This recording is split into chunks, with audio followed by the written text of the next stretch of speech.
moments, but afterwards he kind of took ownership of not only the interception but the 4 sacks. Just what does that say about him and his leadership? He's growing. He's growing into his role, and it was good, to hear him take ownership right after the game too, because there were certainly some things we left out there on the field. I thought Ty made some incredible off-schedule plays, but just got to make the easy ones too. So take care of the football is a big part of what we do. And I thought there was a couple plays he obviously put the ball in jeopardy, and we just got to avoid those and eliminate them. Going to the left side, let's go to Chase.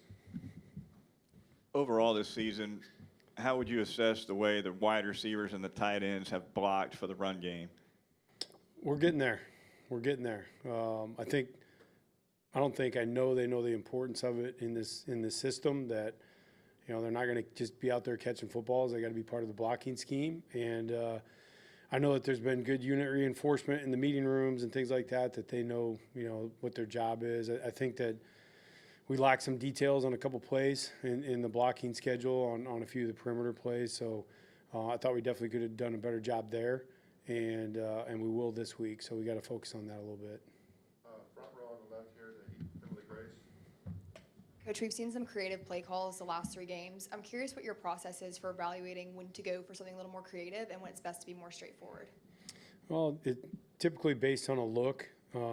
If there's something that we feel pretty strong that we're going to be able to get them into the look that we want, we'll be aggressive on that. If we don't know and there's a little bit of in between, we'll probably stay away from it. And then it's also about who the players are and how much you trust them, because the tough plays and plays like that where you're risking things, they got to be like Jeremy Bernard, somebody that you trust.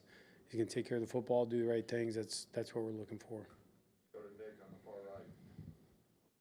Yeah, Kirby Moore being a guy you worked with at Fresno, I realize you're not directly going against him, but how have you seen kind of him grow since your time together now that he's an OC? Oh, I think Kerb's one of the best coordinators in the country. I think he does a great job. When we were together, super bright mind, wasn't just pass oriented. I think he's grown a lot, obviously, in the run game. They do a fantastic job running the football.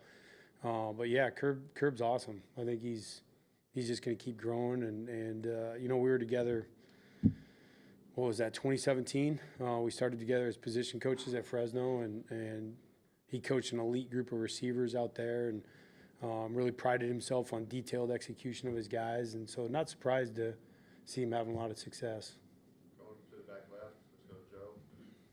Coach, we didn't see Jaeden Roberts on Saturday. We're just wondering if anything went into that decision. And what have you seen from Wilkin moving from right tackle to right guard in various situations? Yeah, Jaden's still working his way back onto the field. Last week I thought was a big step for him. He's progressing nicely, in practice and things like that. So really expect him to be able to make a contribution this week. And then as far as Wilkin goes, still growing at guard. Gave up a sack on the one on the inside. Thought, Ty probably could get rid of the ball, but I think Wilkin's just still trying to come into his own in there. But he had some really, really nice plays as far as on mid-zone and things like that on the inside. So still just trying to work the depth of the roster at all those spots and get guys into their best position. Colin on the front left there. Kind of going back to Charlie's question, but you've seen kind of the national attention kind of uptick for Ty Simpson over the past few weeks. I'm curious, as he continues to grow and but also as he continues to get praise, how have you seen him handle that and kind of, just through that process? Yeah, just, quarterback in general should be, deflect, take all the praise away and, take all the blame. And I think Ty's doing a good job of that. And he's a humble guy, when you talk to him, and he understands all the improvement. Because I think what Ty sees, which is really encouraging, is that I don't even know what he threw, 300 and some yards, whatever he threw for.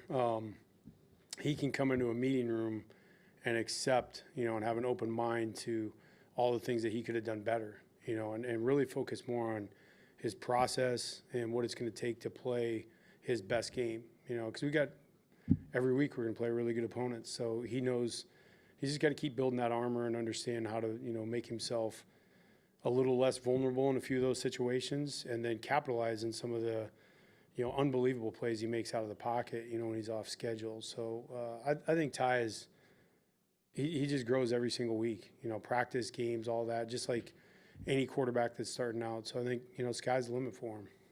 Let's go to Mike in the back middle. Jan mentioned that you challenged the backs last week. Just what did that consist of, and how do you think they responded? Well, I definitely think they respond. I think, some of the things are, missed tackles forced is something that we've, been trying to address and try to get better at. Our job is to try to get the running backs on a defensive back one-on-one, and we had a couple missed tackles forced in the game. So I think that part, and then just being really, really sound on their pass protection, which Jam is all the time. He is as solid as they come in there, and understanding both scheme and, just being physical at the point of attack. So for us, I think Jam kind of setting the tone there and really wanting to show that we can run the football was something that he took very personal. Let's finish up with Katie on the left side. The kicking game has been 2 of 5 on field goals of 40 yards or more. So kind of as an offensive coordinator, how does that affect your strategy when y'all are on that side of the field and maybe on 3rd and 4th down? Score more touchdowns, yeah, for sure. It was disappointing, to be honest. I thought our red zone execution was poor, something we got to work at a lot. We can't put ourselves in those positions to count on another part of the football team to take care of our business. So for us, we still got to follow the script and understand we can't press in those moments, but certainly, our opportunities there, we had done a really nice job the previous 2 weeks down the red zone, and so to see ourselves take a step back like that was discouraging. So we're going to put a lot of effort into that and execute a lot better down there this week. Thank you, Coach. Yep, thank you.